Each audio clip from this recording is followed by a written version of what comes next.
Bonjour à tous, c'est Séverine. Bienvenue sur Trouver la paix et la joie. Nous continuons à explorer notre fierté en Christ puisque le mois de juin, c'est le mois de la fierté en Christ car nous allons fêter à la fin du mois, le 27 juin précisément, nous allons fêter le Sacré-Cœur de Jésus, ce cœur qui a tellement aimé le monde et qui continue tellement à l'aimer, à en fait déborder d'amour pour chaque être vivant.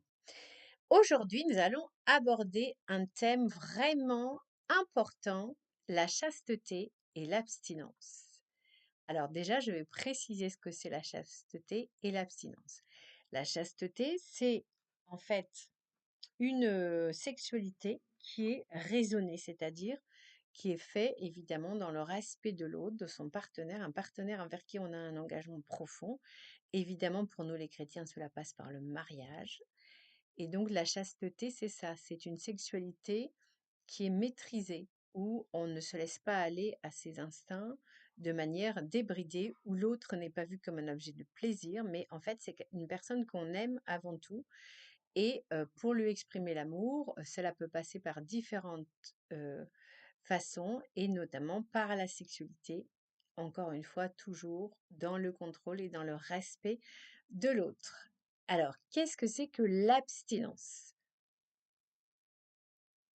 Eh bien, l'abstinence, c'est l'absence totale de relations sexuelles et évidemment, c'est quelque chose qui est voulu en fonction des différents états de vie de la personne. Alors moi, j'ai décidé de vous parler de ces belles vertus que sont la chasteté et l'abstinence parce que nous sommes dans un monde qui, lui, au contraire, prône une sexualité débridée, soi-disant entre adultes consentants, et on se rend compte qu'évidemment, dans cette seule sexualité débridée, eh bien, il y a bien souvent des dérapages. Nous sommes dans un monde hyper sexualisé. Partout, nous avons comme ça des images, des films, des émissions qui titillent vraiment l'appétit charnel de l'être humain, alors qu'il n'y a rien demandé. On ne peut pas marcher dans la rue sans voir voilà, des photos pour un parfum ou un bijou. Et sur ces photos, la personne est à moitié dénudée. On ne peut pas voir une série sans qu'il y ait des actes sexuels représentés. On ne peut pas ouvrir un magazine sans qu'il y ait une femme. Les trois quarts du temps, ce sont les femmes qui sont dans des postures extrêmement sexuelles. Évidemment, tout ça, ça travaille l'être humain, ça travaille, ça crée en fait des appétits artificiels. C'est-à-dire que la sexualité, bien sûr, c'est quelque chose de bon qui a été voulu par Dieu, mais là, on est constamment en train de titiller l'être humain sur ses appétits charnels. Et évidemment, tout ça, c'est fait pour que l'être humain, évidemment, euh, ne réfléchisse plus, parce que quand on se laisse aller à ses appétits charnels, eh bien, on ne réfléchit plus. Et après, ça donne évidemment lieu à des abus de pouvoir, comme on peut le voir dans notre société soi-disant démocratique. Donc, l'amour du Christ, la fierté en Christ, va nous apprendre à choisir finalement une attitude en fonction de notre vie. Soit ça sera la chasteté, soit ça sera l'abstinence. Et ça va nous rendre libres. Parce que quand on est dans un de ces deux choix, on le fait en fait par amour pour Jésus, qui lui-même était un être asexuel. L'amour qu'il avait pour chaque être humain, c'est un amour, c'est l'amour agapé, c'est l'union de l'âme à l'âme. Donc c'est pour ça que Jésus pouvait et peut aimer plein de personnes en même temps. Il n'y a jamais de sexualité derrière, donc il n'y a jamais de jalousie parce que l'amour agapé, c'est l'amour parfait, sans possessivité, c'est l'amour inconditionnel, il n'y a pas de jalousie. Donc en fait, nous, êtres humains, quand on rencontre Jésus, quand on lui donne sa vie, on va évidemment tendre vers cet amour agapé, évidemment envers Jésus, c'est comme ça qu'on va aimer Jésus. Mais aussi, l'idéal, c'est d'arriver à cet amour-là envers, en fait, la personne avec qui on vit. Évidemment, comme je le rappelle, son conjoint, dans le cadre du mariage. Essayer finalement d'avoir cette union à l'autre qui soit une union d'âme à âme. Et nous sommes dans une société où la sexualité entre adultes consentants est totalement débridée, totalement incitée à longueur de temps. Et on voudrait nous faire croire, d'ailleurs c'est l'OMS qui le dit, que la sexualité, c'est l'axe central du bonheur de l'être humain. Eh bien, si c'était le cas, on pourrait se dire, ok, bien alors, regardons, une sexualité libre, entre adultes consentants, on doit avoir en fait finalement des gens qui sont heureux bien dans leur peau. Est-ce que c'est le cas des Français? Absolument pas. Les Français peuvent avoir tous les partenaires qu'ils veulent, faire ce qu'ils veulent. Et puis, on se rend compte que les Français, finalement, en fait, ne sont pas heureux. Donc, une sexualité sans frein, une sexualité qui n'est pas raisonnée, c'est une sexualité finalement qui nous rend esclaves.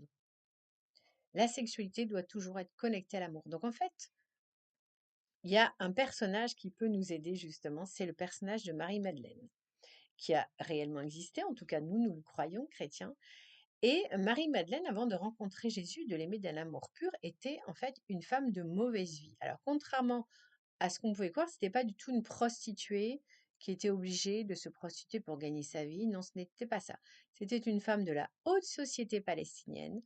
Elle était très éduquée, très cultivée, et c'est justement sa culture grecque. Elle avait lu beaucoup les auteurs grecs, et notamment tous ces auteurs qui prônaient l'hédonisme, c'est-à-dire la jouissance de la vie, qui l'avait amenée à cette vie de débauchée. Donc elle était débauchée en fait par choix et non pas, pas du tout par nécessité.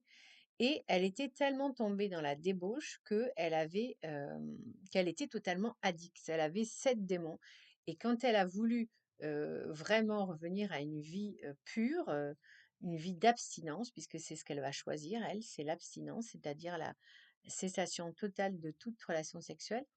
Elle va vraiment souffrir parce que, elle était tombée très, très bas. Parce que c'est ça aussi la sexualité libre et débridée, elle entraîne l'être humain toujours plus bas, ça devient un véritable esclavage. Donc voilà, on a l'exemple que Marie-Madeleine, elle a réussi en rencontrant Jésus, en rencontrant l'amour agapé, c'est-à-dire l'amour spirituel, à se détacher finalement de ces chaînes de la sexualité débridée, et elle a retrouvé une liberté. Et si Marie-Madeleine a pu le faire, eh bien, c'est que chaque être humain va pouvoir le faire. Alors, c'est une bonne nouvelle pour toi qui m'écoutes. Si toi aussi tu as des addictions sexuelles, peut-être tu es addict à la pornographie, peut-être que tu multiplies les partenaires, voilà, peut-être que tu es dans les relations homosexuelles, eh bien, tu peux finalement euh, arriver à l'abstinence. Voilà. En fait, il va falloir que chacun d'entre nous, on choisisse ce qui correspond à notre état de vie. Donc, pour la majorité des gens, des couples mariés, ça sera la chasteté. Évidemment, s'il y a des couples qui connaissent l'adultère, ont plusieurs relations, il va falloir renoncer à la relation extra-conjugale parce que c'est pas du tout possible. Vous allez retrouver votre liberté et Jésus va vous aider. Voilà. Donc voilà. Donc choisissez la chasteté si donc vous êtes en couple. Et puis pour les personnes qui, en fait, ne sont pas en couple, il peut y avoir une abstinence momentanée ou définitive. Donc effectivement, ceux qui sont consacrés, donc les prêtres, les religieuses et puis les laïcs consacrés, eux, ils vont choisir l'abstinence définitive, c'est-à-dire qu'à partir du moment où ils se consacrent à Dieu, eh bien, ils n'auront plus jamais de relations sexuelles de toute leur vie. Et s'ils y arrivent, on peut se dire que c'est par la grâce de Dieu, parce qu'on n'arrive jamais à cette abstinence tout seul. Voilà, il peut y avoir des personnes qui ont eu des excès, voilà, dans leur vie sexuelle et ont envie maintenant d'arrêter ça et d'aller, voilà. Ce sont des personnes qui ne sont en général pas mariées, qui sont célibataires, et ces personnes, elles ont envie de rester, voilà, totalement abstinentes. Et je pensais notamment à un monsieur qui était un gangster, et puis quand il a rencontré Jésus, donc c'est un monsieur qui avait fait beaucoup de choses terribles. Il avait failli tuer de nombreuses personnes, qu'il avait cruellement mutilées. Et il a eu des relations aussi, voilà, sexuelles débridées. À partir du moment où il s'est converti, eh bien, il a senti que Dieu l'appelait à une vie de célibat. Donc c'est pas un prêtre, hein, mais il a décidé, voilà. Et donc, célibat et abstinence. Il est très heureux. Il est beaucoup plus heureux que quand il multipliait les relations. Et voilà, que depuis qu'il a donné sa vie à Dieu. Donc, c'est vraiment, faut pas avoir peur de ce mot, l'abstinence.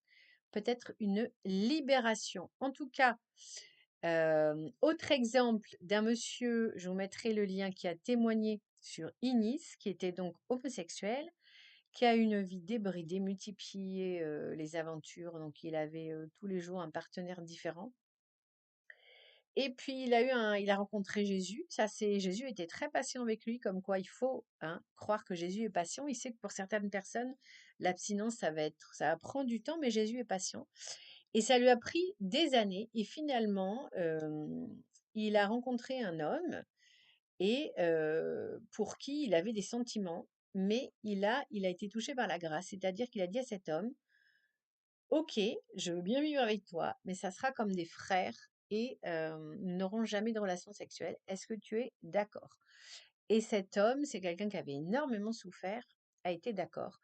Ils ont vécu comme ça pendant 20 ans et je vous mettrai le lien, il en a parlé sur Nice et ils n'ont jamais eu, voilà, dans la plus pure abstinence. Et lui-même a été étonné parce qu'il a dit: «Moi, je venais d'une vie débridée et voilà, il a fait, voilà, cet engagement devant Dieu et Dieu l'a aidé. Il n'y a jamais eu voilà, de chute et ils ont vécu vraiment, dans un amour pur, un amour entre frères. Voilà, donc vous voyez, ce n'est pas impossible et ce n'est pas réservé qu'aux religieux, l'abstinence sexuelle et voilà, ça a été des années, vraiment des très belles années. Comme l'a confié ce monsieur homosexuel qui est devenu catholique et qui a rencontré le Christ. Voilà, frères et sœurs, j'espère que ce podcast vous aura incité à aller vers l'abstinence ou la chasteté, parce que voilà, les couples mariés aussi ne doivent pas s'imaginer que parce qu'ils sont mariés à l'église, ils ont le droit de faire n'importe quoi dans la chambre à coucher. N'oublions jamais que Dieu voit tout, y compris ce qui se passe dans les chambres à coucher. Il en a parlé à différentes mystiques dans des révélations privées. Donc voilà, notre corps est sacré, il contient le temple de Dieu, donc il faut le respecter et ne pas faire n'importe quoi avec son corps ni avec celui des autres. Voilà, vive la chasteté, vive l'abstinence. On se retrouve mercredi pour un nouveau podcast, toujours sur le thème du mois de la fierté en Jésus-Christ. Soyez bénis, à bientôt.